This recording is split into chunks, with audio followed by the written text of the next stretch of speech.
NFL free agency started today, and there's just been so much going on. So let's just start out with Jimmy Garoppolo going to the Las Vegas Raiders. You know, I still get what this team's doing, okay? They signed him 3 years, $67 million. They have pick number 7 in the draft. He's not an upgrade from Derek Carr at all. Some would say he's a downgrade, me included. Derek Carr never gets hurt. Jimmy G always does.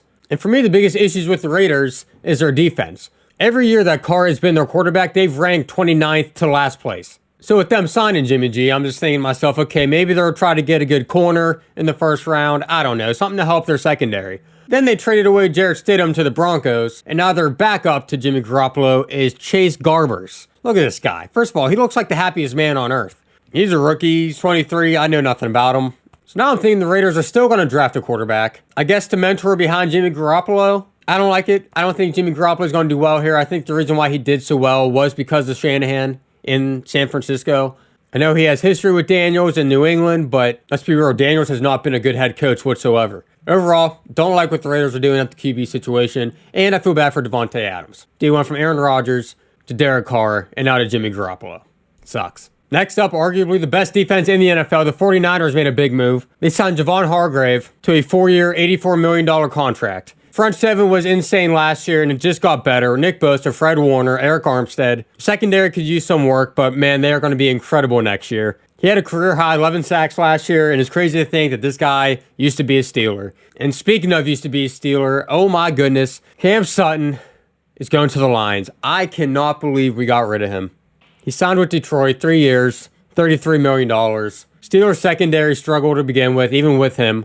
They ranked 19th in the league in passing yards allowed, but looking at it game to game, I cannot believe it's not worse. He had 3 interceptions. He had the 8th lowest catch rate against them and the 12th lowest passer rating. He wasn't elite by any means, but he was a good corner, and we have nobody else. We have Arthur Mellett, Witherspoon, and Levi Wallace.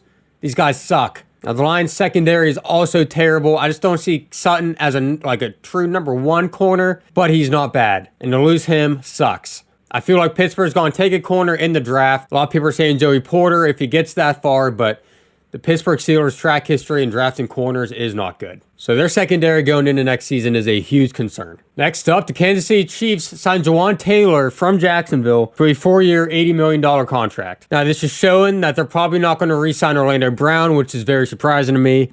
They didn't place the franchise tag on Brown, so he'll likely be going somewhere else. But this does show that the Chiefs' priority is just always protecting Patrick Mahomes. This is what you need to do. So here's some interesting stuff going on. The Jets, they got to be all in on Aaron Rodgers. If that doesn't work out, it's all going to just blow up. Mike White went to the Dolphins for 2 years, $16 million, to back up Tua. And by backup, I mean replace him whenever he gets hurt. Which leaves the Jets with Joe Flacco put as their number 1 right now, with Zach Wilson as number 2. And that's it. Ian Rappaport is saying that there's no progression in getting this trade done. But then you have people like Garrett Wilson saying that he could finally relax and go on vacation now. So with them trading Mike White away, I really feel like this deal is about to happen. And if not, I don't know what the Jets are going to do. Good news for the Eagles. Jason Kelce has announced that he ain't effing done yet. He's coming back for at least another year, which I assume is going to be his last. He even said that, each year it's getting harder and harder, and he's not the player he used to be. But I still think he has enough juice left in him. Came out today, Austin Ekeler wants to seek a trade. He's entering his final year of his contract. He's been a great running back for them, but they can't seem to get a deal done. And that has a lot to do with Justin Herbert needing to get paid. Look, he led the league in touchdowns, had over 300 touches last season. I get why he wants to get paid, and I also kind of understand why the Chargers aren't willing to pay him that much. They got Isaiah Spiller last year, and running backs, you just get him in the draft and keep it going. It's hard to get that second deal done. Some places I think would be good for him to go is Chicago. David Montgomery's also a free agent. I think Ekeler would be an upgrade, and they have the cap space for it. Another place might be Detroit.